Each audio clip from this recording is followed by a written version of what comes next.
Dobar dan, dragi gledalci, narode Srbije, svi Srbi, ma gde živjeli u svetu. Moje ime je Dejan Petar Zlatanović, ovo je emisija intervju u produkciji medijske kuće Centar.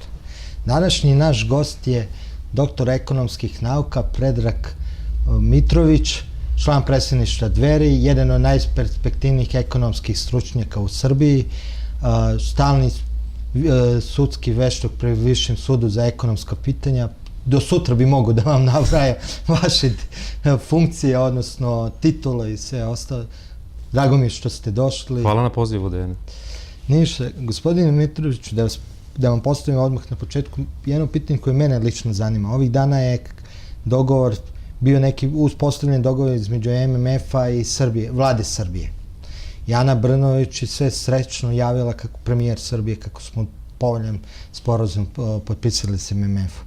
Smo stvarno toliko povoljan sporazum potpisali kad smo u obavezi posle toga da damo Komercijalnu banku, Azotaru, PKB. Šta to Srbija dobija od MMF-a pa da naša premijerka bude toliko sretna? Pa evo, od 2000. godine na ovamo, ja mislim da će ovaj aranžman MMF-a sa Vladom Republike Srbije biti poslednji u nameri da se rasproda kompletna nekadašnja društvena imovina, a ono što je po svemu sudeći ovaj poduhvat koji je u povoju, da će i kompletna državna svojina vrlo brzo preći u ruke pre svega inostranog kapitala. Znači, Srbija će bukvalno biti kolonija. Ona je već kolonija, ali u jednom predposlednjem fadu. Koliko je opasno da nemamo svoju srpsku banku? Komercijalna banka je uspešna banka. Jeste, Komercijalna banka je jedna od uistinu izuzetno kvalitetnih banaka. Mi smo imali, da podsjetim, jako razvijen bankarski sistem. Ono što je bilo najvažnije u početku takozvane transformacije privrede 2000. godine je da ubijemo 4 najveće srpske banke. Izvinite što vas pregledam, jesmo je ubili, jer sam ja čuo skoro da Beogradska banka ili Beobanka... Upravo sam teo da završim misao, da kažem da to ubistvo ili ubijanje tih banaka još uvek traje, što govori o sposobnosti i mogućnosti da te banke opstanu, odnosno da je drugačije vođena ekonomska ili monetarno-kreditna politika, srpske banke bi opstale. Nije bio cilj da srpske banke postoje i zato je ogroman prostor bankarskog tržišta ustupljen pre svega stranim bankama. Znači, istina je da Beobanka i dan danas pravi prihode i zato ne mogu da je zatvore. Ne samo Beobanka, nego sve 4 velike banke. Donose pune srpski budžet, a ne rade ništa. Upravo tako. A dobro, sad kad je... Koji cilj? Zašto Zapad toliko insistira na komercijalnoj da uzme domaću banku? Zašto nam ne daje jednu srpsku banku? Šta je to ono što mi u stvari gubimo? Jer ljudi ne razumiju kao sve mi jedno, kredit je kredit, ko mi je dao. Šta će se s nama desiti ako nemamo ni jednu srpsku banku? Zašto je neki naš domaći tajkun bolji nego strani tajkun? Pa vidite, te velike srpske banke su imale drugačiji pristup kompletnom razvoju srpske privrede. Većina njih je bila čak, možemo reći, i razvojno orijentisana. Sve banke koje danas funkcionišu u Srbiji su profitno orijentisane. Znači, svi vlasnici kapitala tih banaka imaju za cilj ostvarivanje što većeg profita. Država nema očigledno dovoljno sluha da vidi i da proceni da razvojni projekti nikako ne mogu biti finansirani od strane profitno orijentisanih banaka i prosto smo u poziciji u kojoj se nalazimo. Znači, skupih kredita, investicija, start-upova koja nema, ozbiljno velikih kamatnih stopa koje smo prinuđeni da plaćamo i kao država, i kao privreda, i kao građani. A što je ta razlika, ajde objasniti malo, razvojni i profitabilni? Razvojne banke su banke koje svoje poslovanje usredsređuju na kreditiranje i plasiranje sredstava u razvojne projekte. To znači da ne sagledavaju samo faktor rizika kao primarni, kao što to rade, na primjer, privatne banke koje danas funkcionišu u Srbiji. One su orijentisane da zadrže stanovništvo, da izgrade infrastrukturu, da podstaknu zapošljavanje u određenim delovima zemlje, da investiraju u neku razvojnu industriju koja će doneti nova radna mesta, koja će dovesti novi profit, koja će omogućiti jednostavno širenje i ekspanziju dela teritorije određene zemlje. Nažalost, mi nemamo takvu banku. Mi smo i u više navrata pokušavali da nametnemo svoj stav da je Srbiji preko potrebna razvojno investiciona banka koja će dugoročnim kreditima sa niskom kamatnom stopom uložiti u nerazvijena područja, u delatnosti koje zahtevaju dug proces rasta do ostvarivanja profita, ali koje kada donesu profit praktično opravdavaju celu investiciju. Toga nema. Znači imate, hoćete kredit, evo vam na godinu dana, na 2 godine, 3 godine, brze pare, što pre uzmete velike kamate i zaradite, a da li ima efekta po ovoga koji je uzimao kredit ili nema, to već nikoga ne interesuje. Da li je on time što je uzeo kredit praktično otkrnjio deo svog kapitala firme ili nije uspeo čak ni da vrati kredit pa ušao u probleme naplate kredita iz imovine svog preduzeća, to nikoga ne interesuje. To je taj lanac koji svakodnevno već vidimo na svakom koraku. Imate sve više izvršitelja i u privatnom sektoru i na ulici kada pogledate veliki broj građana koji će zarad sitnih malih dugova morati da izađe iz kuće, a onda sudski izvršitelji prodaju kompletnu imovinu, namire dug i jednostavno ostatak vrate. Sad, da li je pametno uraditi tako nešto? Nekad i ne vrate. Evo, imali smo slučaj u Novom Sadu da čovjek... To su ozbiljni problemi. Ja mislim da prevashodno država o tome mora da vode računa.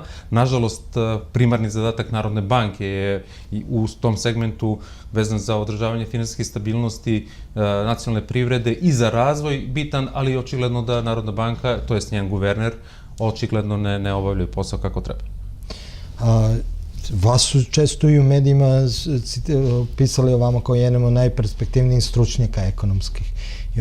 Znači stručni mediji koji se bave ekonomskim pitanjima. I baš su to insistirali na tome za razliku od nekih koji su u inostranstvu, vi ste ovde, a inače, vi ste radili u inostranstvu. Da, ja sam specijalizirao u Frankfurtu na Majni i radio u jednoj od najvećih evropskih banaka.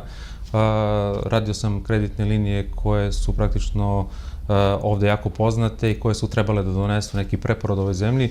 Nakon par meseci mog rada u tim velikim bankama, ja sam u stvari shvatio šta je poenta cele priče.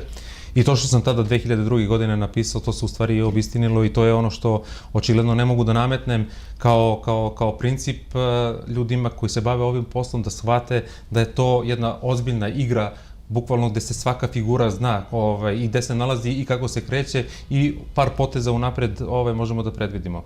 Poenta te moje neke priče je bila da nikako ne smemo da dozvolimo da praktično preko uvoza velikih količina roba na domaće tržište i kreditnim zaduživanjem jednostavno dođemo u poziciju da ojačamo nerealno vrednost domaće valute, odnosno dinara. Kada se to desilo 2001. godine, 2002. kada su otvorene sve kreditne linije, kada se liberalizovao uvoz, praktično smo došli u poziciju da obilje strane robe preplavi domaće tržište, a inostrane banke i sistemi su pomagali praktično realizaciju te robe. I šta se desilo? Mi smo uvezli robu, povukli kredite, vrednost dinara je počela da jača, vrednost robe, odnosno vrednost robe domaćih proizvođača u zemlji je bila veća i roba je bila skuplja u odnosu na onu robu iz izvoza. Tržište se orijentisalo tako da počne da kupuje robu iz inostranstva. Domaći proizvođač nije mogao da proda onu količinu roba koju je proizvodio, smanjivao je obim proizvodnje, samim tim otpuštao zaposlene, sve do onog momenta dok nije otpustio i poslednjeg i zatvorio preduzeće. Ono što je apsurd u celoj toj priči, došli smo u poziciju da praktično mi uzmemo svu njihovu robu, čak i otpad u automobilskoj industriji i odakle sve ne, da povučemo kreditne linije, da taj novac od privatizacije društvenih preduzeća i iz kreditnih linija praktično iskoristimo za plaćanje robe koju smo uzeli i došli smo do zaključka da su nama ostale naši krediti i njihova roba, a svu količinu novca koju smo pozajmili od njih i novac koji smo dobili od prodaje društvenih preduzeća smo praktično dali njima, odnosno vratili njima. I to je jedan fascinantan sistem koji funkcioniše evo i dan danas, jer poštuje logiku tržišta, zasnovan je na određenim ekonomskim zakonitostima, ali nema nikoga očigledno u vladi Republike Srbije, evo već 20 godina, ko će jednostavno da stavi tačku na ceo taj proces. To je gore nego okupacija. To je jedan svojevrsti... I u okupaciji možeš ali možeš pravno da se braniš okupirati. Ovo ti je uzeo pare i ostavio... Zato sam i rekao da je jedna prefinjena igra, naravno. Je li može onda izlaz kao na Islandu, bankrot? Pa može da se kaže da jedan od modusa rešavanja problema bude bankrot, da podvučemo crtu, kažemo koliko dugujemo, šta dugujemo, kome dugujemo, da probamo da izmirimo sve te obaveze iz likvidnih i drugih sredstava i da jednostavno krenemo iz početka. Može da bude kao jedna od rešenja. Nažalost, mi nemamo ljude koji će da zaustave ovo poniranje i ovo propadanje srpske privrede, srpske države i srpskog društva. Kako nemamo ljude, vi ste tu Pa nemamo u vlasti, na to mislim. Evo vas je vlast zvala nekad da...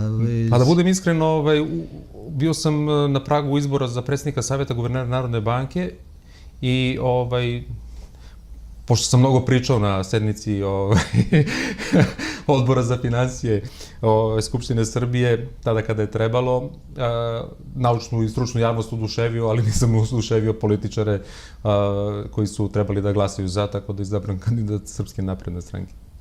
Znači, opet ću se vratiti malo i na razvojne banke i sve ostalo. Znači, mi prodajemo PKB, na primjer, samo zato što nemamo razvojnu banku, nego imamo ovu profitabilnu banku.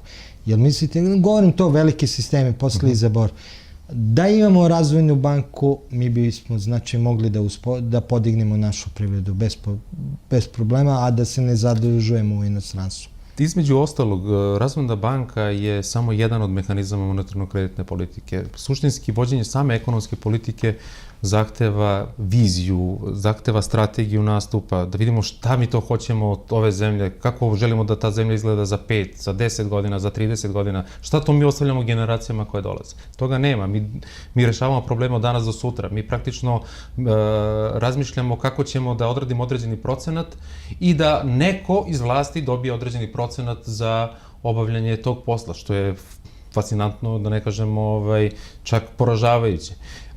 Prodaja javnih resursa neminovno sledi kao posljedica procesa koji smo imali posljednjih 15 godina. Što znači da smo mi u procesu društvene transformacije od 2000. godine na ovamo prodali sva društvena preduzeća.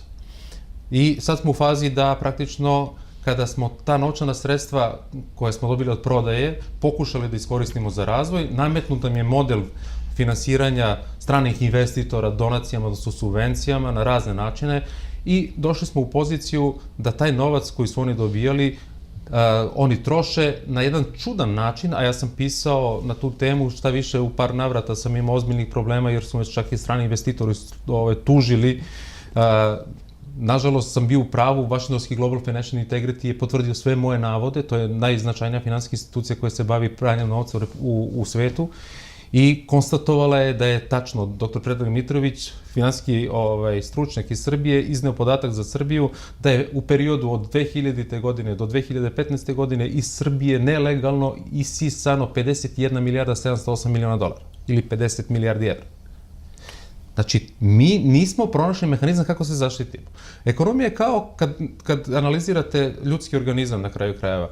Možete da bolujete od neke bolesti, ali je valjano da napravite konstantnu pravu analizu, da praktično iskoristite sve najpoznatije moguće ili još da pronađemo bolje indikatore kako bismo definisali našu krvnu sliku. Da imamo što preciznije podatke od čega mi to bolujemo. I ne možete vi jednim lekom da lečite i tumor, i anginu pectoris, i nazev i sve ostalo. To očigledno je ovde jako svojstveno ekonomistima da za sve, za sve razvojne projekte, ajde naći ćemo stranog investitora, pa će on da dođe, pa ćemo mi da mu damo pare, pa će on da radi i da zaposle nekoga. A što mi ne bismo iskoristili te pare da jednostavno pomognemo konkretno našu privredu, domaću, da pomognemo naše ljude, ili pak čak ono što je zabranjeno između ostalog u tom neoliberalnom svetu, da krenemo u ostvaranje velikih kompanija koje će odoleti udarima tržišta. Praktično, ja nemam ništa protiv da mi organizujemo da PKB ostane u državnom vlasništvu. I treba da postoji, ako on snabdeva ceo grad i raspolaže tolikom imovinom na tom geostrateškom mestu, to je imovina države, svako ko je vlasnik imovine teži da praktično tu imovinu ovaplodi, da je uveća, a zamislite da vas neko natera da prodate nešto što je najbolje u kući. U Nemačkoj ste živjeli, tamo je normalno da je državna firma... Apsolutno, šta je to? I Deutsche Telekom je naravno državna firma. Oni upravo iz tog razloga pokušavaju da nametnu preko tih naših kompradora, kako ih ja nazivam. To su ljudi koji su u svet politike i na bitna mesta u državi došli na neke sumnjive načine, da ne kažem poltronstvom ili kupovinom diploma onog momenta kada su se ostvarili kao političari. Došli smo da oni praktično lobiraju naučnoj javnosti šta ona treba da radi, iako svi pokazatelji govore da je, na primjer, Telekom jedno od najprofitabilnijih srpskih preduzeća. Zašto bi morali da prodamo Telekom? Zato što je neko iz Deutsche Telekoma najavio da bi bilo dobro da ga uzme. Pa jeste, bilo bi dobro da ga uzme, ali to je državna firma. Tako je slučaj i sa PKB-om. Meni dođe fascinantna glupost da neko uopšte razmatra mogućnost da ne nađe način, u stvari da razmatra mogućnost da proda Azotaru, koja proizvodi veštačka đubriva, a da mi kompletnu našu poljoprivredu snabdevamo veštačkim đubrivama iz uvoza. To nije normalno.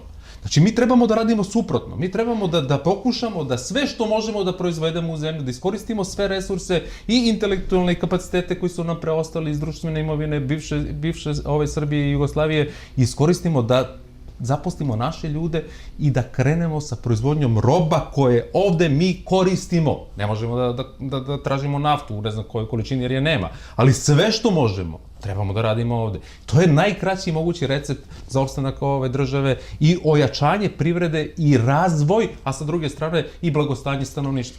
Jel ste doživjeli u Nemačkoj dok ste živjeli da, na primjer, nemački kancelar otvara strane trgovačke lance i da daje bolje povlastice strancima u odnosu na... Pa mislim da bi ga u najmanju ruku vukli kroz Berlin na lancu.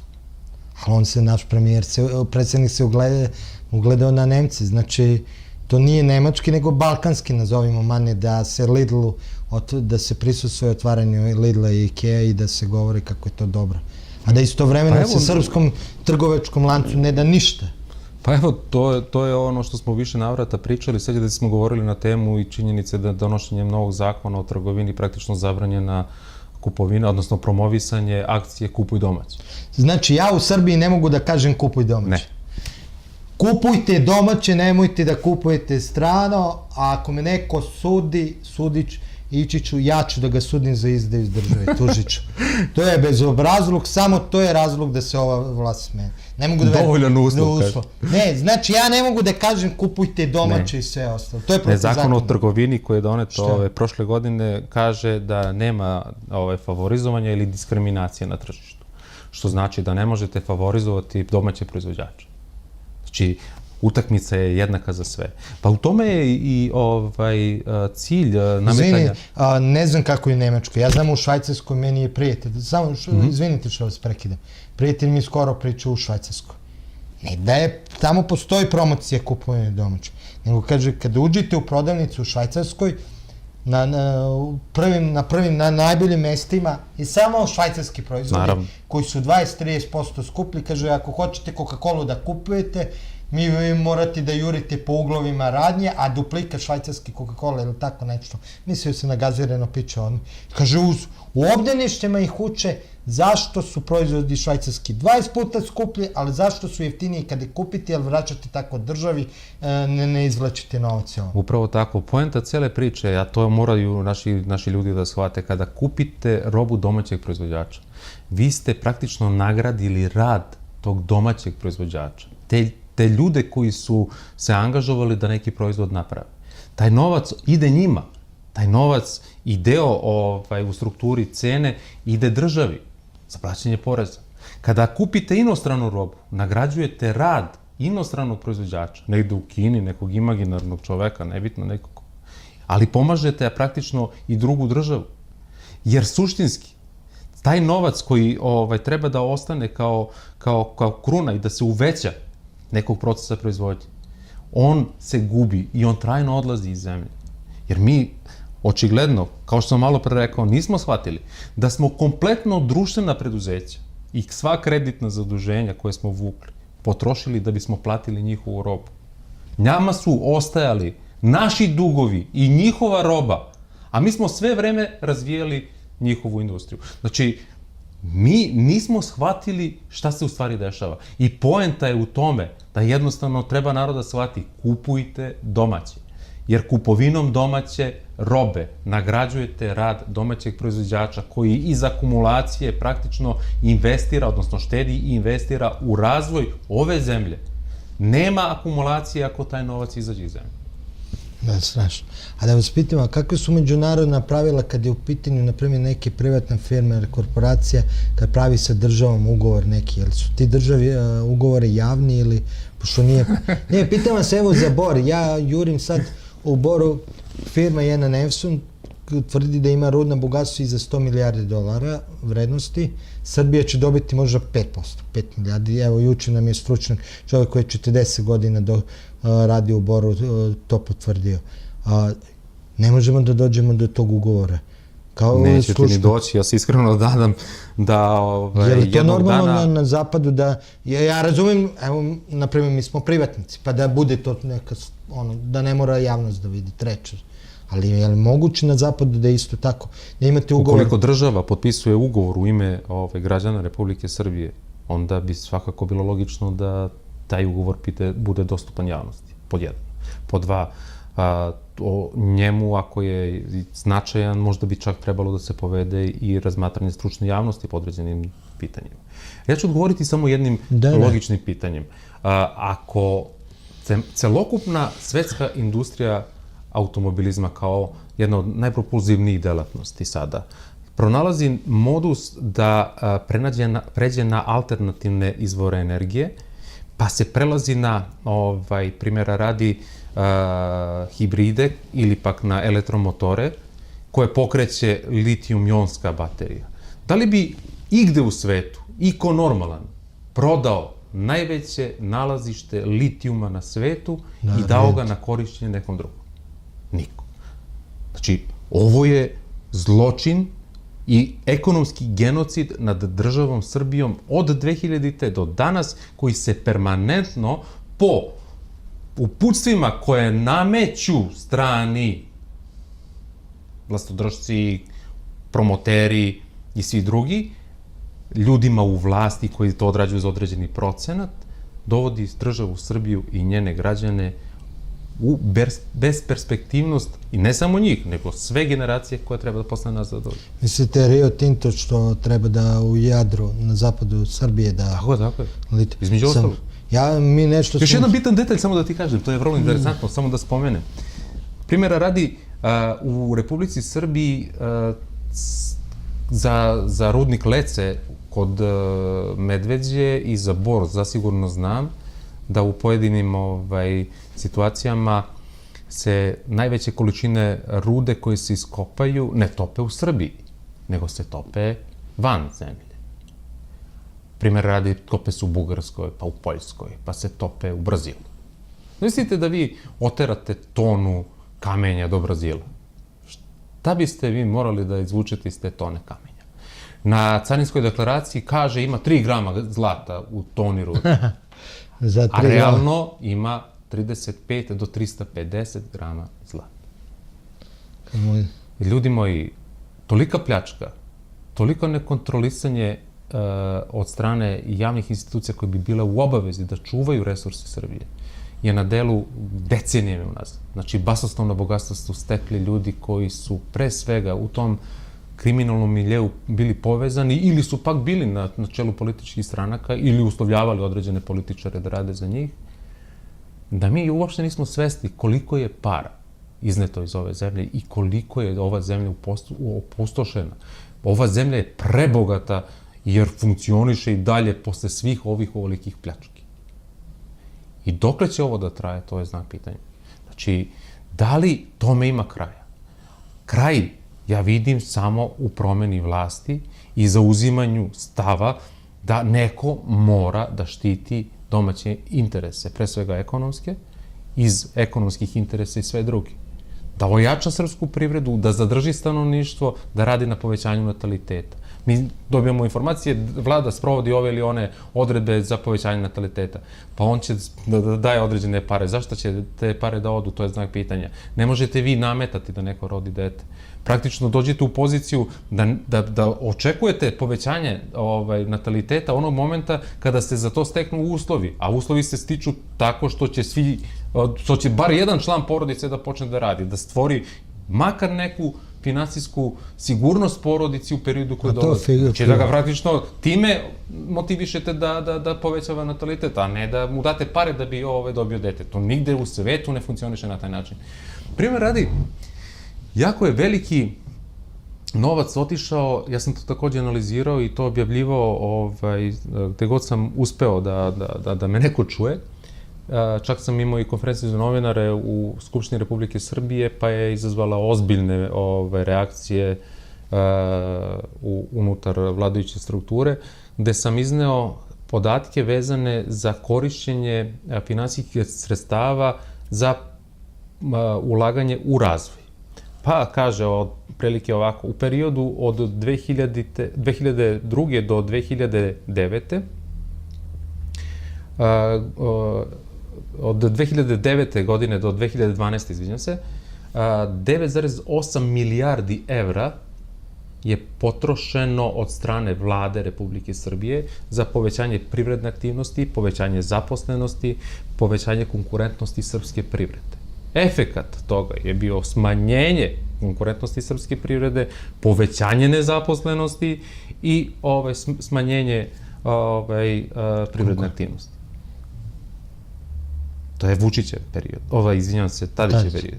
Dolazi Vučić, on nastavlja to isto. Od 2012. do 2015. godine troši još 8,2 milijarde evra.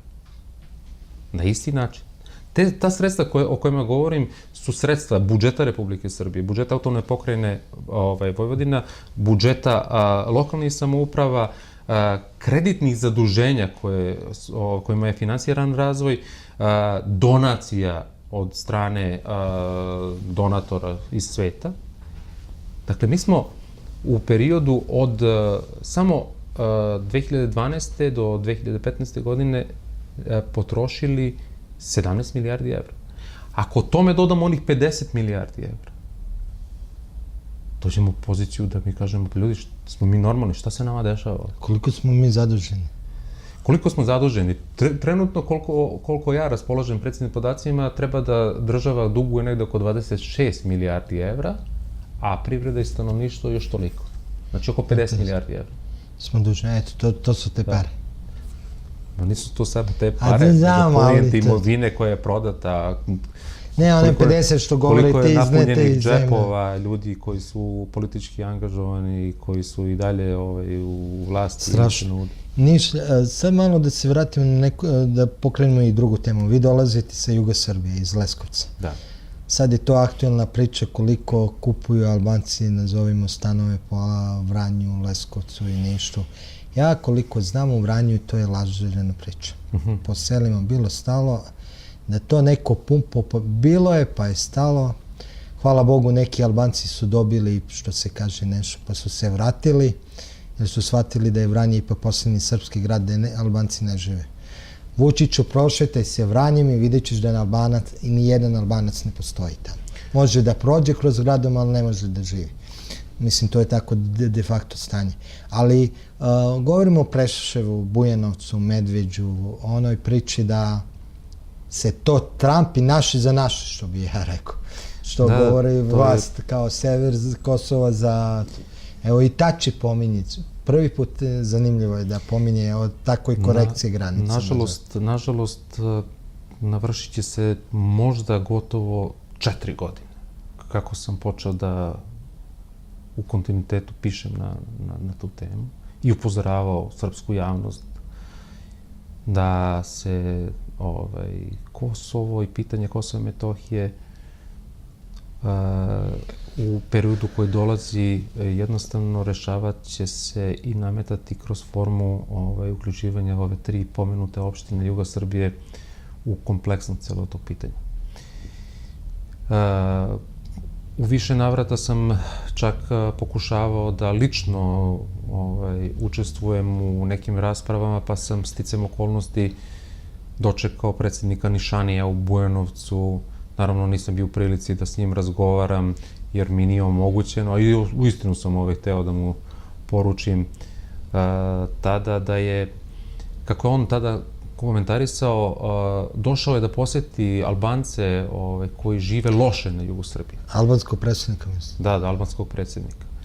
I opet da tu napomenem, i Nišani i ovaj drugi predsjednik koji je posetio Medveđu prošle godine, ušli su nelegalno u Republiku Srbiju, a to im je omogućio Vučić i ova vlast. Kako mislite nelegalno? Pa lepo, nelegalno. Kada vam predsjednik Republike, inostrane neke republike ili države dolazi, po protokolu koji je po međunarodnim standardima i diplomatiji propisan, on mora da se javi prvo, da sleti u Beograd, da ga dočekaju onako kako dolikuje predsjedniku Republike, da obavi preliminarne sastanke sa ljudima iz njegovog ranga, pa posle toga može da ode gde god mu je volja. Ovde su ušli, i jedan i drugi su ušli gotovo ilegalno, dočekao ih je Stanković kao predsjednik koordinacionog tela, ali on nije prvo tog nivoa ranga da dočeka predsjednik Republike. Znači, oni praktično su došli, kažem, u ilegalnu posetu. Rekao je, znate, Albanci žive loše na jugu Srbije. Ja sam tada, pošto mi je bilo nemogućeno da mu to lično prenesem, preko medija rekao sledeće. Tako je, na jugu Srbije Albanci žive loše, ali žive loše i Srbi. I svi oni zajedno su taoci jedne neodgovorne politike koju sprovodi srpska država, pre svega, ali i srpske mafije i albanske mafije koje podgrevaju secesionističke težnje. To je kompleksni i pravi odgovor zašto ljudi na jugu Srbije u tim mešovitim sredinama etničkim žive loše. Šta više, lošije žive Srbi nego što žive Albanci. Država Albanija permanentno sprovodi proces koji ima za cilj očuvanje, odnosno jačanje njihovih etničkih manjina u zemljama u okruženju. Kod nas to može da se nazove stvaranje Velike Albanije.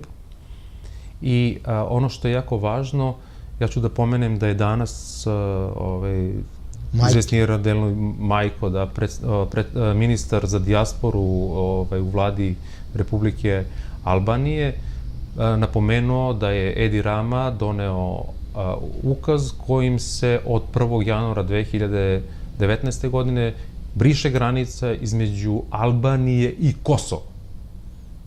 To je jedan diplomatski skandal u najmanju ruku, ali to je prvi znak stvaranja Velike Albanije. Još jedna bitna stvar na koju sam u više navrata ukazivao je činjenica da se na jugu Srbije, centralne Srbije, dakle, permanentno sprovode dva procesa. Koje? Prvi je vezan za Medveđu, gde se sprovodi takozvana ekonomska okupacija. Kako? A drugi je vezan za Preševo i Bujanovac, gde Albanci imaju političku moć i uticaj i gde imaju demografsku snagu. U Medveđi nema Albanaca onoliko koliko ih ima i to je jedan ozbiljan problem koji mi trenutno imamo i o kome sam takođe govorio, čak je i naš narodni poslanik Zoran Radojičić u Skupštini Republike Srbije tražio odgovore na pitanja od gospodina Vučića koje je dobio kao službenu i tajnu i o tome se zaćutalo, a reč je o tome da je gotovo 7.000 prebivališta na teritoriji opštine Medveđa prodato od strane srpskih policajaca za ozbiljan novac, tako da se u biračkom spisku, primjera radi opštine Medveđa, sada nalazi 7.500 Albanaca i 3.500 Srba. Faktičko stanje je 427 Albanaca i 3.500 Srba, ali u biračkom spisku imate 7.500 Albanaca. I oni glasaju za Vučića. Neće oni glasati za Vučića, oni će glasati onda kada bude trebalo za svoje odbornike u Skupštini i jednostavno će pokušati da urade ono što su uradili već u Preševu i Bujanovcu, da praktično kroz takav jedan sistem odlučivanja nepostojećih ljudi koji, eto, sticajem okolnosti imaju samo prebivalište, dođu do A zato nije izdaje? Pa izdaje, ali izdaju smo otkrili, govorili smo, rekli smo ko su ljudi koji su učestvovali u tome, pisali nekoliko puta Vučiću, pisali ministru Stevanoviću, ni jednom. A kada je izvršena prodaja, ili su oni iskoristili to? To je permanentno, ja mislim od 2007. godine na ovamo je to rađeno. I sad gledajte, ne samo da su oni dobili prebivalište, oni su dobili srpski pasoš i dobili su ličnu kartu. I ono što je vrlo interesantno, svi vojno sposobni Albanci su u vojnoj evidenciji Vojske Srbije. Protiv koga će oni da ratuju ako bude mobilizacija? Šta će se desiti? Pojma nemam, ali ćemo svakako morati da ih imamo u vidu i činjenicom da ih stavimo na spiskove vojske i da ih možda čak i naoružamo, jer su eto, kao i svako drugi, već na spisku za mobilizaciju. Drugi bitan segment vezan za Medveđu je praktično proces vezan za ekonomsku okupaciju, odnosno za prodaju najvitalnijih resursa u opštini Medveđa. Primjera radi, na meti albanskog kapitala iz najsumljivijih mogućih izvora je agroindustrijski kombinat Medveđa, koji ima 596 hektara zemljišta u vlasništvu ili 11% teritorije opštine Medveđa. Ja sam uspeo 2 puta da sprečim prodaju tog kombinata. Ko je teo da kupi? Albanci sa Kosova ili iz Albanije? Ili... Pa evo ja ću vam ovo pojasniti što mogu preciznije. 650.000 evra je bila vrednost za koju je trebalo da se proda tih 596 hektara. Čak ja mislim da red u dokumentima imam tačno i koje su to, evo sad ću vam reći. Znači, reč je o zemljištu sa katastarskim parcelama u katastarskim opštinama Medveđe, Pustošilovac, Stubla, Negosavlje, Gazdare, Makedonce, Borovac, Bogutovac, Petrinje, Retkoce, Sponce, Tulare, Mala Brajina, Porošnica, Medevce, Mrkonje, Sirinska banja, Sirina, Ravna banja, Stara banja, Marovac, Bučume, Trujkovac, Gurgutovo, Gornja Lapošnica, Đelekare, Drence, Gajtan i Lec. Za 650.000 evra ili za 80.900.411,77 dinara. Poklali su se šiptari, ko će pravi tako. Šta se desilo? Preko Agencije za licenciranje stečajnih upravnika sam slao dopise, upozorio na tu jednu opasnost, uz pomoć BIA i njene procene obustavljena je prodaja. 2 puta. Ali i dalje na prodaju. Ali fascinantno da shvatite kakav je mentalitet naših ljudi. Mene stečajni upravnik zove i kaže, Peđa, uslovce, zajebo si me za 30.000 evra. Znači oni za 30.000 evra... A ja kažem, nisam bre za 30, nego za 32.500. Jer je 32.500 u stvari 5% od 650.000 evra. Eto kako razmišljaju Srbi. On je izgubio 32.500 evra zato što mu je obustavljena prodaja preduzeća za čiji je on stečajni upravnik. Koja je to logika, možete li da zamislite? A to što 11% teritorije kupuje neko od Albanaca, ali da je samo od Albanaca, pa da kažete da je to neki normalan čovjek. Ja ću vam iskreno ispričati još jedan događaj vezan upravo za tu temu, gde kada se to dešavalo, objavljivao sam par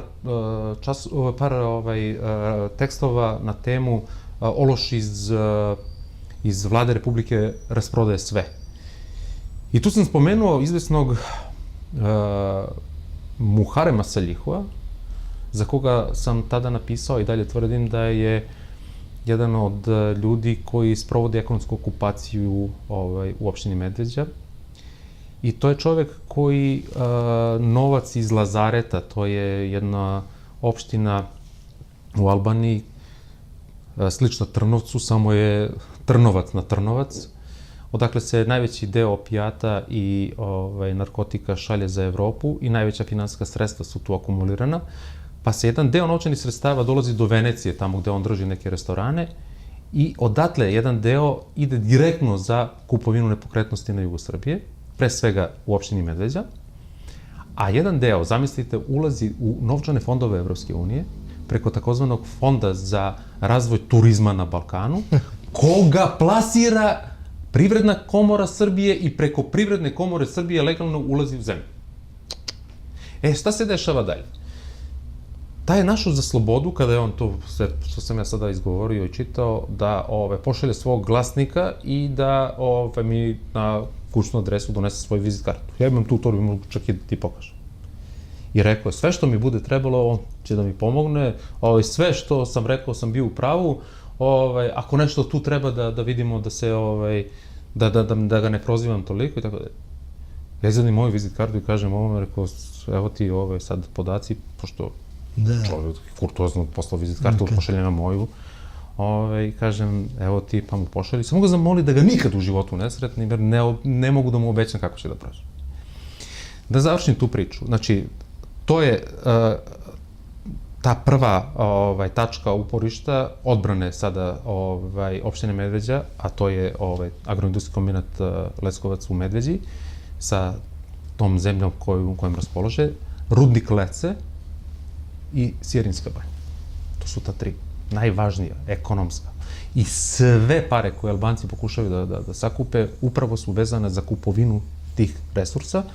Mestimično taj isti kupuje imanja od Srba, plaća po 10 puta više nego što je realna vrednost i tako dalje, ali kupovinom tih objekata i te zemlje praktično definitivno za sva vremena postaju vlasnici Albanci i stvara se ta teritorija koja praktično je posed privatnih lica Albanaca. Ne bih se složio sa tobom na temu vezano da u Nišu, Leskovcu i Vranju, kao i Kuršumliji i Prokuplju, nema ovakvih stvari, samo se rade mnogo suptilnije. Rade se na taj način što, primjera radi, dođem ja kao Albanac kod mog prijatelja Dejana Zlatanovića i kažem mu, deki, ja hoću da kupim zgradu koja košta 1.000.000 evra, tvoje 10%, kupuješ je na tvoje ime, sklapamo ugovor da mi nisi vratio kredit tamo za nekih 10-20 godina, mogu da aktiviram kad ja zaželim te menice i radimo tako, Deki lepo sakupi, uzme 100.000 evra, kupi zgradu, nikoga ne pita odakle je sad Deki koji radi kao novinar, ima platu od 1.500 evra. Ne, može da kupi objekat od 1.000.000 evra i lepo, svi zadovoljni čoveč. Jednog dana je onaj kuc na vrata, kaže, bato, aj sad ti meni onu menicu da daš, da ja aktiviram lepo, krajnje vreme, došlo je vreme da ja sve pokažem ko sam. Ne, zašto? Slično se desilo, pa su u jednoj kući poslali svoju porodicu Albanci da žive i sve ostalo i tako su se lepo sprovele i taj koji im je uradio ugovor. Pre vremena su saznali očigledno komšije. Srbi i taj Albanac su se toliko lepo sproveli da je taj Srbin se iselio iz Vranja, a taj Albanac se iselio iz Kosovo. Hoću samo da ti skrenem pažnju. Mislim, jedini je to način. Ozbiljan proces siromašenja Jugosrbije je doveo upravo do ovoga o čemu govorim, s jedne strane. A sa druge strane, jedan ozbiljan posao sada u realizaciji ciljeva, ali pre svega Turske, ja mislim, kao turski agent, sprovodi Rasim Ljajić. Njegova poseta jugu Srbije u najmanju ruku kao ministra za turizam je bila fascinantna. U kom smislu? Pa fascinantna je izjavom da je doneo odluku da proda Bujanovačku, Vranjsku, Sirinsku i Kuršumlijsku banju. Kao prioritet. Zamislite, Vranjska, Bujanovačka, Sirinska, Kuršumlijska. Sve uz administrativnu liniju Kosova i Metohije. Do Novog Pazara i odatle Novog Pazara prema Republici Srpskoj, odnosno Bosni i Hercegovini. Skog da radi? Nije efikasna, imaju problema u poslovanju, jel da, imaju problema u poslovanju, a zaboravio si da kažeš da su te od ove 4 banje bile u kopnenoj zoni bezbednosti. A sad ih prodaješ, a kome ih nudiš? Za koje pare ih nudiš? Da li procenjuješ da to geostrateški resurs ove zemlje? Što ne daju ljudima tamo da razviju biznis? Ja znam za Vranjevsku banju. Samo govorim ovako, ja bi imao šta da ga pitam, samo nisam u poziciji da ga pitam. A voleo bi da mi odgovori na to ako hoće i može. Ne, Peđe, zbog čega vam to kažem, znam slučaj pre par godina u Vranjskoj banji, čovek na svom placu nađe vodu, pošto ima tamo mineralnu vodu, i napravi plastenike i sve ostalo. Tužili su ga, pretpostavljam. Tužili sve ogromno, pa on je posle morao da pola imanja prodaje i sve ostalo. Svoju vodu koristio, nisu im dali. Naravno, teo je da zakonito pola godine je čekao jedan dokument, trebalo mu je 10 dokumenta, nikad ne bi krenuo sa proizvodnjom i mislio, ajde uspuče uz proizvodnju i hteo je i da plati i sve ostalo.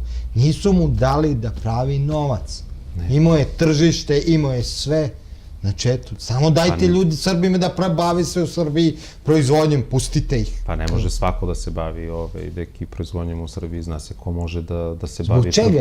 Zašto se... Zna se ko može da pravi hidroelektrane, zna se ko može da koristi resurse države. Ne, ali zašto se srpska vlast boji srpskog privrednika, ne boji se stranog?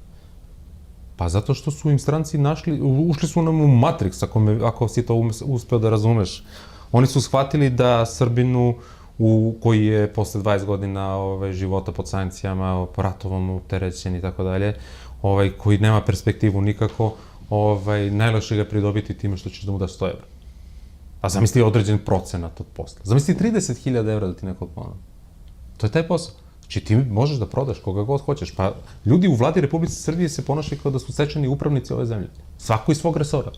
Znači, bukvalno, ja sam u par navrata slobodno rekao, mogu da ponovim i ovde, imam utisak da su oni lobisti za strane interese, ali ne samo lobisti za strane interese, nego su to ljudi koji bukvalno deluju, evo već godinama unazad, kao promoteri jeftine radne snage, jeftinih resursa i svega ostalog Srbijana prodaju po njima u svakom segmentu, znači nebitno. A zamisli da ti sad dobiješ mogućnost da šta ja znam, prodaš neki tuđi auto i da ti kažeš, prodajem auto, dobit ćeš 100 evra od njega. Pa kaže, nije moj auto, pa šta ima veze, dobio 100 evra. Pa daj da ga prodam, dobijem 100 evra. Ja ne ništa toga. Nije moj auto. Tako se ponašaju kao da nije njihova zemlja. Ono što mora stalno da se apostrofira, razlika između političara i nekoga ko je domaćin ili pak državnika, najkraće rečeno, i u tome što političar razmišlja na sledeće izbore, a državnik razmišlja na sledeće generacije. Ovi su svi političari, njih ne interesuje ništa. Oni će zarad sledećih izbora da prodaju šta god hoćete. Oni su, ako mi veruješ, promenili metodologiju obračuna, odnosno utvrđivanja broja zaposlenih u Republici Srbiji. Da bi se pokazali samo da su napredovali u određenom smislu, da bi imali tapšanje po ramenu od Međunarodne monetarne fonda. Na koji način su? Pa proglasili su da je zaposlen, to stoji u dokumentaciji i u anketi o radnoj snazi kao zvaničnom dokumentu, stoji metodološki, se utvrđuje da je zaposleni svako ko je u toku nedelje dana radio makar 1 sat i zato dobio nešto u novcu ili na turi. Od 1 sata će onda da živi. Ali je zaposlen.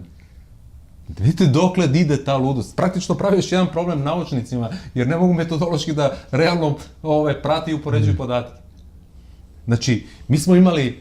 A kako bi trebalo, kako je pre toga bilo? Ko je zaposlen?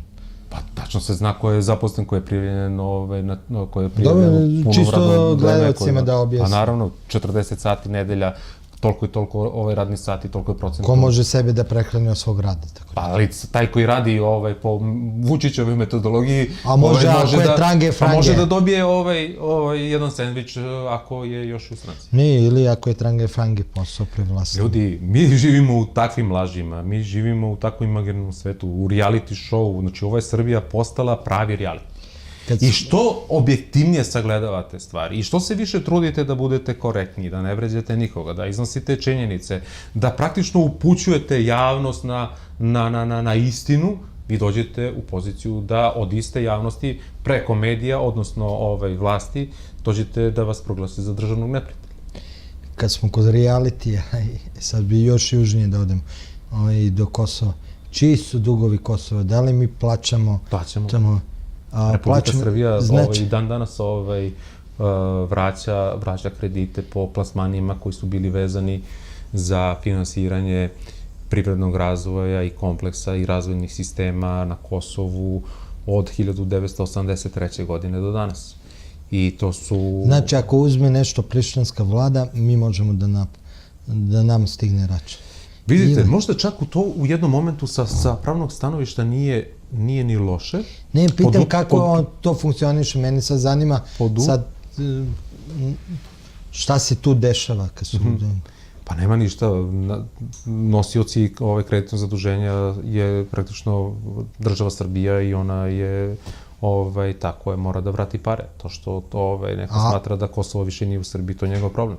Kao što ih i ne zanima mnogo da Kosovo po njima i njihovim odlukama njihovih vlada nije u Srbiji, ali Srbija vraća dugove koje je uzela za Kosovo i Metohiju.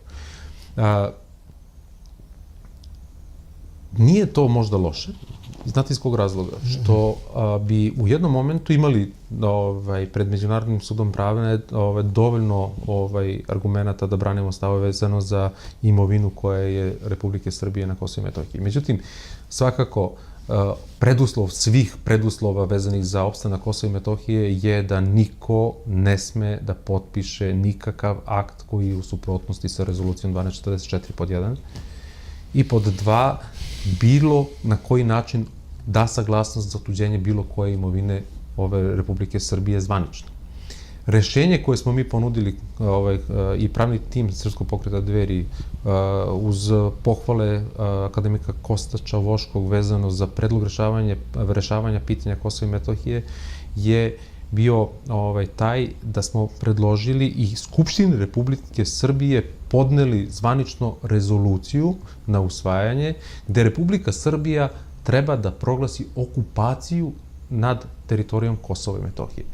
To je međunarodni, to je praktično akt koji po međunarodnom pravu zadržava mogućnost da sve odredbe donetih zakona od strane uzurpatora, odnosno okupatora, budu ništavne.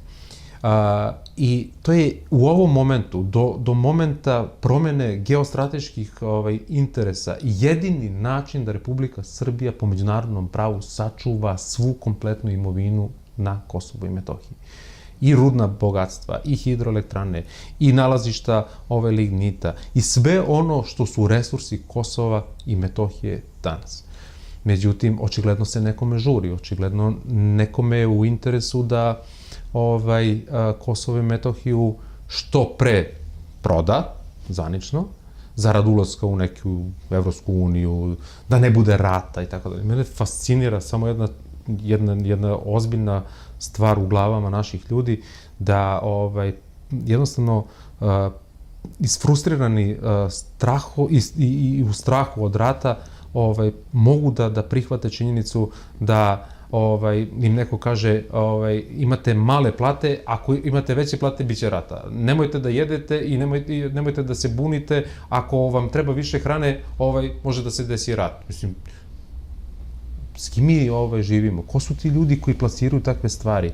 Ko ima za pravo nekome da bilo šta uskraćuje? I po svim zakonima, primjera radi, penzije je stečeno pravo, niko nema pravo da vam je umanji. To je zakon, ljudi moji.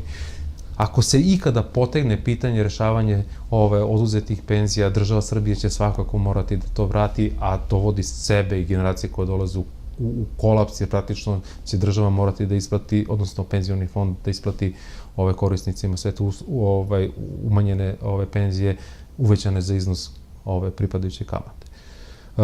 Tako jedna neodgovorna politika. Svi nekako imaju, utisak kada se pojavi Vučić na televiziji, kada počne da priča o nekim stvarima, o rastu GDP-a, pa dolazak investitora. Evo vi kao stručnjak. Nikada niko od njih nije rekao da došlo do povećanja GDP-a, ali po kojoj ceni? Po ceni gubitka 40.000 stanovnika godišnje time što umre više nego što se rodi. Što cela populacija ljudi od 30. godine nadalje ili 20. neke godine nadalje spas traži van granica ove zemlje. Je li to rešenje? Je li to rast GDP-a? To je lažni rast GDP-a koji je fiktivan sa stranim investicijama i sa stranim investitorima, odnosno sa njihovim rezultatima. Niko ne prati na pravi metodološki način ukupna ekonomska kretanja. Ne možete vi da stalno apostrofirate da imate tu privredni rast, da ovamo imate porast GDP-a, a da nikako ne pitate, a koliko je to koštalo? A čime je to plaćeno? I koliko je ostalo u Srbiji od toga? To je rezultat ovoga o čemu pričam. Vi nemate perspektivu. Ja sam radio skoro jednu analizu stanovništva do 34 godine života. Po toj analizi mladih od 15. do 34. godine života ukupno u Srbiji ima 1.818.000. Od 1.818.000, 70% skoro ljudi živi sa roditeljima. Bez ikakvih primanja, bez stana, bez ikakve perspektive. A to je najproduktivnije stanovništvo u normalnom zemlji. Eto, to je taj deo srpske populacije koji u tim godinama treba da radi i treba da rađa. I da stvara. I da stvara. To su ti ljudi. Iz te analize izašao je legitimno normalan ekonomski zaključak kako stvari stoje. Najbolje bi bilo da penzioni fond, odnosno da Republika Srbija donese odluku gde će se smanjiti potrebni radni staž za odlazak u penziju, a ne da se povećava kako to navodi MMF i kako ovo vlada sprovodi, nego da se skrati. Da istrošeni ljudi od 62, 63 godine odu ljudi kao u penziju, a da ustupe mesto mlađim ljudima koji trebaju da počnu da rade, da se ožene ili udaju i da dobiju porodicu, odnosno decu. Znači, u početku će teret biti na penzionom fondu. Ovakav penzioni fond neće da izdrži dugo. Zato treba da se radi promena penzionog fonda. Pregledao sam da se osnuje takozvani kapitalni penzioni fond, gde će praktično kompletna imovina države Srbije, srpske banje, umesto da ih prodaju Turcima ili banditima, da budu prodate, odnosno da budu u imovini i vlasništvu države, odnosno penzionog fonda. Da se omogući da praktično ostvarivanjem profita tih banja novac ide u realne izvore finansiranja penzija. Da se stvori mogućnost da od tekućih priliva uz korišćenje resursa države na jedan realan način penzioni fond ojača. A vi praktično menjate jedan deo stanovništva sada tehnološki funkcionalno manje sposobnim nego što su generacije koje su sad 20 i 30 godina, koje koriste računare, savremenu tehniku i tako dalje. I stvarate niz drugih pozitivnih koraka u smislu stvaranja prostora da ta deca i ti ljudi uistinu ostanu u zemlji, da osnuju porodice i da ovde žive.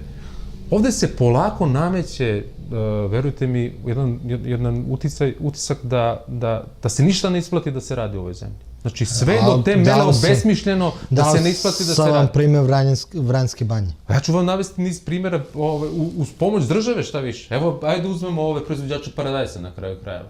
On početkom godine donese odluku da će da sadi paradajs, ne znam, pod plastenicima na zemljištu koje ima. Sav srećan, on će da uloži u posao, bit će para tamo vamo, šta znam, kupio najbolje seme, lepo sredio prostor. Država mu dala subvenciju za gorivo, čoveče, dobio nekih par hiljada dinara za neka sredstva, dobio od Fonda za poljoprivrednu lokalu pare, pa je on sad sav srećan, sad on ulaže sve to, posadio, počeo paradajz da niče, presadio ga, sazro paradajz, našao ko da ga obere, obrao ga, i kad je obrao paradajz i kad ga izneo na tržište, shvatio je da je 3 dana pre njega iz Albanije neko uvezao paradajz. Šta se desilo? Ili će ga prodati po ceni kupljenog paradajsa, odnosno paradajsa koji se nalazi na tržištu iz Albanije, ili će da taj paradajz završi negde u Moraviji. A za nije mogu u kečup? Mogu je da imamo mogućnosti da u kečup ga pravi. Ali nije pravi. Nema tu, otvaramo još jednu širu priču. Samo ti kažem, znači nije on bacio samo svoje pare i svoj rad, nego je bacio i pomoć države, i regres, i subvenciju, i sve je završilo u Moravi, kroz taj paradajz. Znači, kruna cele priče je roba, srpska roba mora da nađe kupca, država mora da zaštiti domaćeg proizvođača, država mora da zaštiti domaćeg poljoprivrednika da on proda tu kvalitetniju robu nego što nam je uvoze sa strane.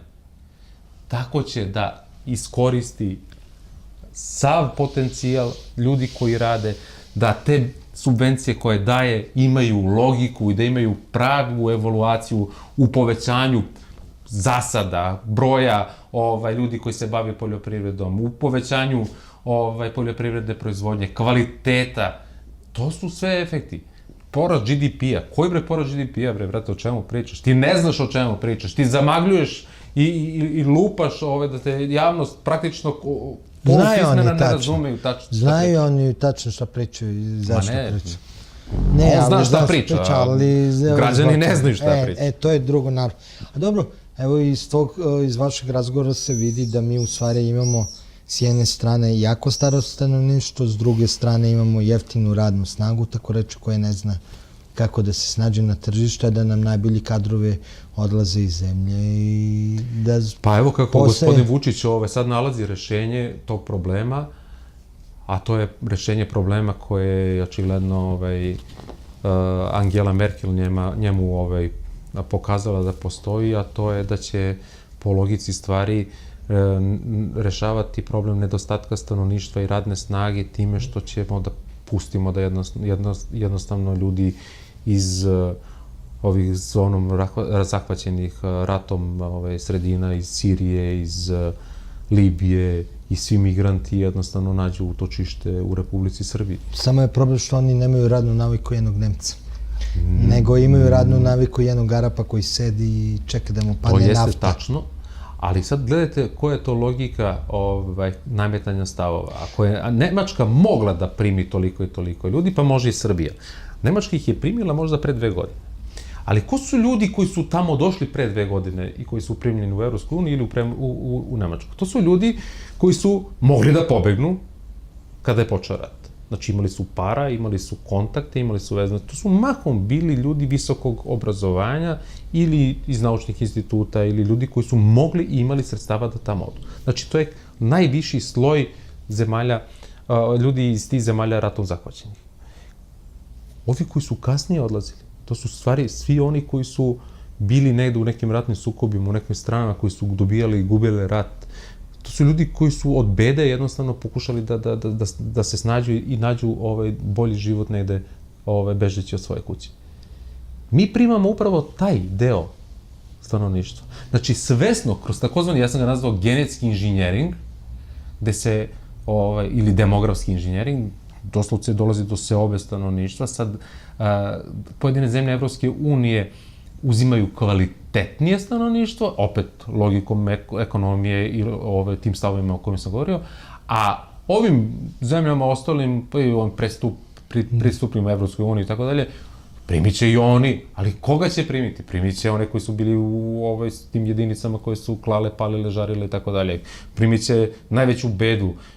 Neobrazovani kadar, loš. I koga mi primamo? Iz Austrije sam dobio informacije da je jedan od razloga zašto je Austrija nezadovoljna u odnosu na Nemačku. Zato što su dobili ljude koji su uglavnom nesposobni za posao ili nemaju radnu naviku. U smislu ne nesposobni i glupi, nego ljudi koji ne znaju da se koriste savremene tehnologije. Ne možete da ih uposlite, možete 10 njih da čiste ulice, ne može svako da čisti ulice.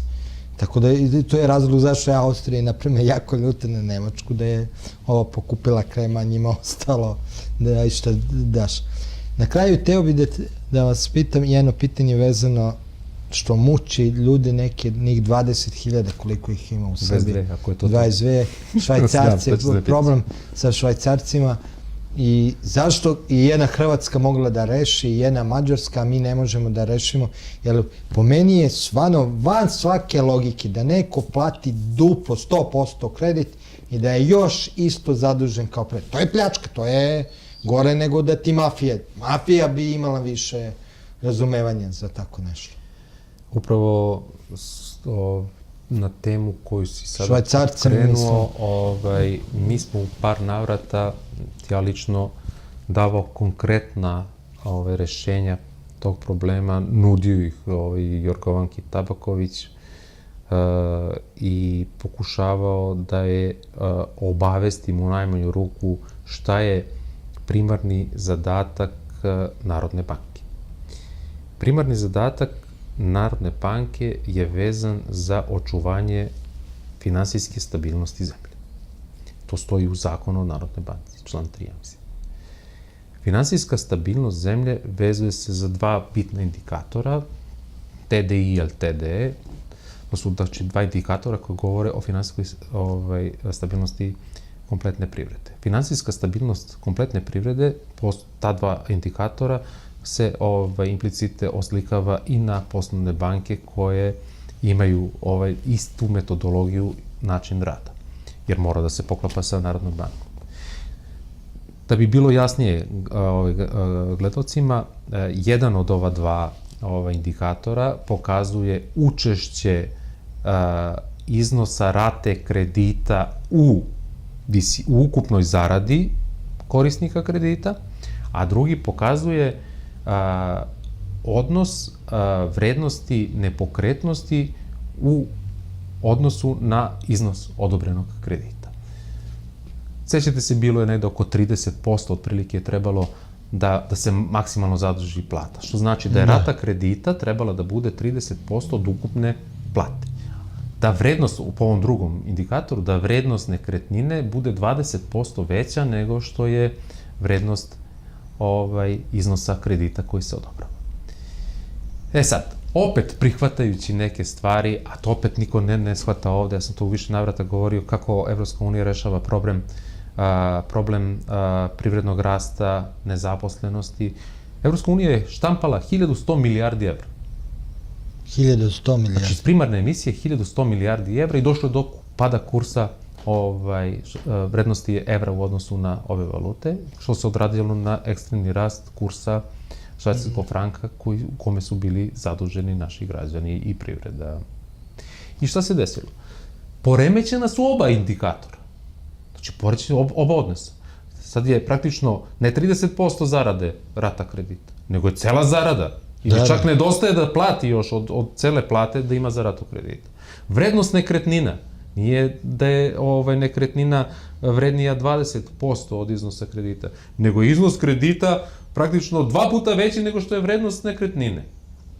U bilansnim pozicijama banaka je došlo do prenapumpavanja bilansne aktive, praktično jer je došlo do, pošto se krediti beleže u dinarima, došlo do porasta vrednosti bilansne aktive vezane za kredit u švajcarskim francima i svaki vid otpisa ili vraćanja na faktično realno stanje, ponovno utvrđivanje ova dva indikatora, bi dovele poslovne banke u kolaps, odnosno doveli bi u ozbiljne probleme, jer bi praktično ispravljanje tog problema iziskivalo takozvane vanredne rashode, odnosno troškove, vanredne rashode, što bi praktično ugrozilo poslovanje banaka. Sada Narodna banka ne želi da ugrozi poslovanje banaka, ali Narodna banka očigledno ne shvata da je ugrožena njena finansijska stabilnost, zašto su oni direktno odgovorni. I tu je nastao problem. Mi smo nudili rešenje kako to da se reši. Znači, morate da svedete bilansnu aktivu na realne vrednosti i neophodno je da imate otpis tog potraživanja, odnosno nerealno predstavljenih iznosa kredita u odnosu na odobrene iznose kredita. Jedno od rešenja je bilo sledeće. Pošto su krediti tada odobravani tako što je praktično klijent kada bi došao u banku tražio kredit za kupovinu nepokretnosti koja je izražena u evrima. Znači na tržištu koliko je stan? 100.000 evra. Da, dobro, uzemo 100.000. Sudski veštak je radio veštačenje nepokretnosti u evrima. Plata mu je obračunavana u evrima. Obračun kredita je bio takav da se sve radilo u evrima, samo je dodata funkcija konverzije u švajcarski franak. Znači, praktično, vraćanjem na moment uzimanja kredita, na dan uzimanja kredita, pod uslovima koji su bili tada u evrima, mi bi ispravili kompletno ceo. I niko ne bi imao problem. Utvrdilo bi se tačno da li je neko više ili manje platio u ovom periodu, ispeglali bi kompletno svu dokumentaciju svih banaka i doveli u red kompletne bilansne pokazatelje banaka. Znači ne bi imale banke neke štete velike? Banke bi bile uskraćene ekstra profita i dobiti. Ali ne bi bilo ugroženo njihovo poslovanje? Bilo bi ugroženo ako se to ne bi pravilno odradilo, ali i za to postoji rešenje gde bi praktično oslobađanjem rezervacija koje sada banke imaju, jer one praktično sada imaju tih 22.000 klijenata čije su krediti u docnji dužem od 180 dana i praktično imaju dodatne rezervacije za ta sredstva. Uredbom Narodne banke bi se praktično ta sredstva oslobodila, banke bi dobile taj novac koji sada leži na računima Narodne banke kao obavezne rezerve u mogućnost da plasiraju pa od toga da zarađuju. Moglo bi da se nađe tu... Znači, postoji rešenje. Samo me niko ne je pitao da hoće da ga reši. To je to. Ono što je najgore, pod prizmom izgovora da, kako je naveo to neki zvaničnik Evropske banke za obnovu i razvoj, a citirala gospođa Tabaković, ne sme ona da se meša u odnos između klijenata i banaka. Pa ti se ne mešaš u odnos između klijenata, to nije tvoj posao. Ti treba da radiš tvoj posao. Tebi se ljulja finansijska stabilnost kompletne Narodne banke upravo zbog toga. I ja ti nudim rešenje da ga uzmeš, a ti nećeš, zato što imaš 10.000 i nećeš da se 10.000 evra platu ili ne znam koliko već, ali nećeš da se zameraš svojim mentorima iz Evropske banke za obnovu i razvoj. Znate vi da uopšte nešto radite? Znate vi koji je vaš posao? Vi razumete šta je vaš... Ja ne razumem kako mogu neko da radi nešto znajući da pravi tugu i tragediju drugim ljudima. A ništa, odjedan put, gde nam je 40 tona zlata? Pojma nema, pa kako nestalo? Pa nestalo, bre, brate, nema ih. A gde su? Pa potrošili ste ih nekog puta. 3 puta sam je pisao, Dejane. Obratite pažnju na rast cene nafte. Imamo ozbiljan iznos zaduženja države Srbije u dolari. U zavisnosti od rasta ili pada cene nafte, raste kurs dolara ili on pada. Kada nafta na svetskoj berzama počne da raste, dolar raste. Automatski sva naša zaduženja u dolarima idu gore. Rastu vrednosno jer se plaćaju u dinarima. Mi smo s posljednjim rastom kursa dolara izgubili 3 milijarde evra na kursnim razlikama. Identično onako kao što su građani izgubili na švajcarskim kreditima. Jer tu postoji valutni kursni rizik, odnosno valutni kursna razlika. Da, razumeo sam totalno. Znači, gospođo Tabaković ne radi posao koji... Zašto je plaćen? Konvertujte, nađite, znači, ajde, pođemo od pretpostavke da imamo najveći svih primanja i priliva u zemlju u evrima, tako ste i definisali i profilisali svoju politiku, tamo gde možete da refinansirate kredite u dolarima, refinansirajte ih u dolarima i izbegnite mogućnost fluktuacije. Mi ćemo da zaradimo ako on padne. Da, šta ako ne padne toliko koliko, ili kad će da padne. A njeno je da pliva, zato je i plaćena, a ne da ide da preduhiti. Ali to građani Srbije umeju da, i moraju da plate, što je najgore. Čuli ste, narode Srbije, znači uvek postoji rešenje i može da se reši problem, samo je pitanje da li hoće se, neće. Postoje ljudi kao što je gospodin Mitrović koji idu u susret događajima i hoće da reše probleme, neki koji vas slažu i mažu vam oči, govore nam ono što želite da čujete, a što nema veze sa stvarnošću. To su ovi drugi. Razmislite uvek o tome kad odlučite ipak svakih 4 godine na koga ćete staviti na vlast. Nije sve jedno. Nije bitno koja partija, ali je bitno da gledate ko šta rade, a ne samo da slušate ko šta govori. Hvala vam, gospodine Mitroviću, što ste bili naš gost. Hvala da je bilo mi zadovoljstvo. Drago mi i meni je bilo zadovoljstvo, stvarno je ovo jedna od retkih emisija gde mi je vreme prolazilo baš brzo. Ja gledam što dokaz da je dobra bila emisija, da sam... Hvala, svakako. Spreman sam da gostujem kad god mi se ukaže prilika.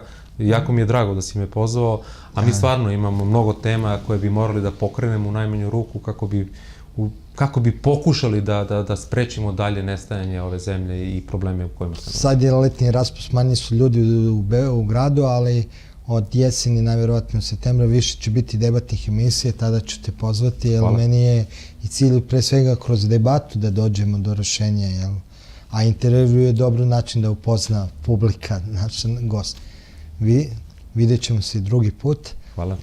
Dragi gledalci, ovo je bila emisija Intervju produkcije medijske kuće Centar. Moje ime je Dejan Petar Zlatanović. Do sledećeg viđenja. Pozdrav.